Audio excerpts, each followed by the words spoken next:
Before watching the video, don't forget to subscribe to our channel by clicking the subscribe button below and clicking the bell icon to be notified whenever we publish a new video.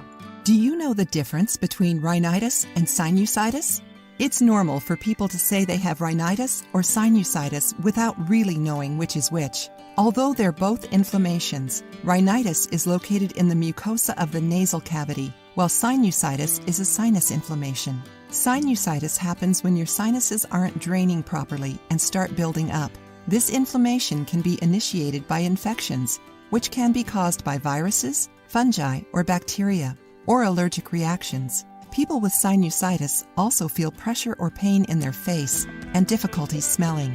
Rhinitis, on the other hand, is an immediate and exaggerated reaction of our immune system when trying to defend our body after having inhaled something foreign. The symptoms can be very annoying: sneezing, coryza and nasal clogging, irritated or itchy eyes, nose and throat, and tears. Its causes are quite similar to sinusitis: viral infections such as colds and allergic reactions to dust, for example. In today's video, we're going to teach you a natural remedy that can fight both sinusitis and rhinitis. The individual ingredients is what makes it so effective. They are 4 powerful natural antibiotics: garlic, onion, ginger, and carrot. Here's how to make it.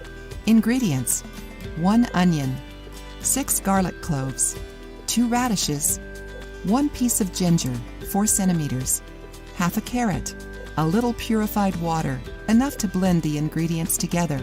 Instructions: blend all the ingredients together until they're mixed well. Strain and drink right away. It's recommended that you drink this recipe 3 times a day, making it fresh each time, until the symptoms of rhinitis or sinusitis have disappeared.